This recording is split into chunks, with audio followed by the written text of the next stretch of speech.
why don't we move to the next wine? And I think, given the fact we're heading into summer, I can't think of a more appropriate wine. We tasted a delicious rosé at lunch today, and this is from Uvaggio. This is their 2014 Rosato from predominantly Carignan, but with a little bit of Vermentino, which to me, to me, rosés are all about pleasure, about deliciousness and charm. They have to be charming. And the Vermentino to this gives it a lovely white flower as a top note and then a lift, but it's just tart, sappy, delicious cranberry, sour cherry type fruit, and a little bit of an anise and an herbal touch to it.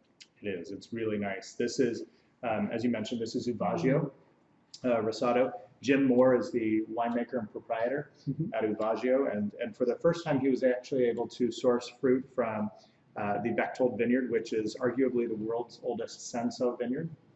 So I do have to correct you, it wasn't Carignan, it's Senso. Senso, excuse me. My apologies for that one. But it is a very special place here in Lodi.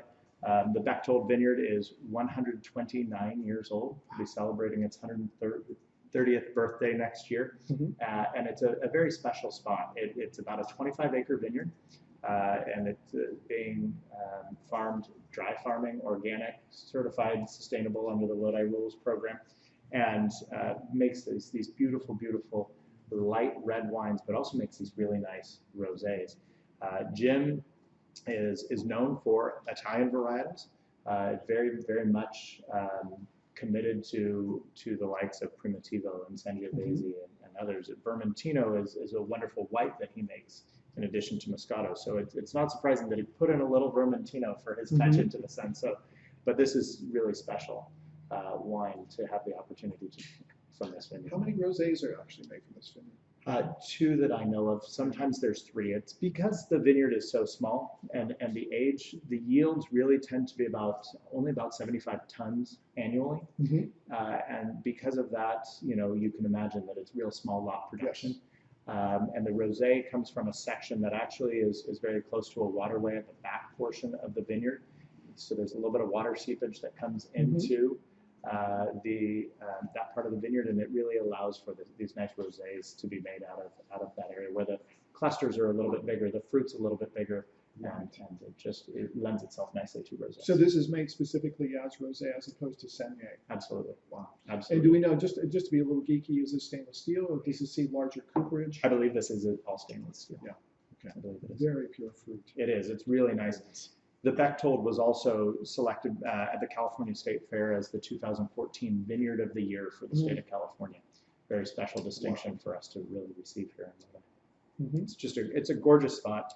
It was originally planted, obviously, 129 years ago, but up until recent years was thought to be Black Malvoisie and was actually going to be plowed under a few years ago until Al Bechtold asked the Phillips family here in town to take over farming. They looked at it. Kay Bogart from UC Davis came out and looked at the vineyard when they were kind of wondering, this is not what this seems to be. Right. Kay did the genetic testing on it and said, this is Senso, put the brakes on the tractors. You're not going to plow this under. This is really, really unique. And when you date back and you look at the records, this could be the oldest Senso vineyard in the world, so you definitely should not be getting rid of it. Right, because I'm thinking, and I think we talked about this early, that much of the Senso that's in France, went away with phylloxera. Absolutely, and again, this vineyard sits about a mile and a half to the west of the town of Lodi proper, again in the McCulmey River AVA. So it has these beautiful sandy soils.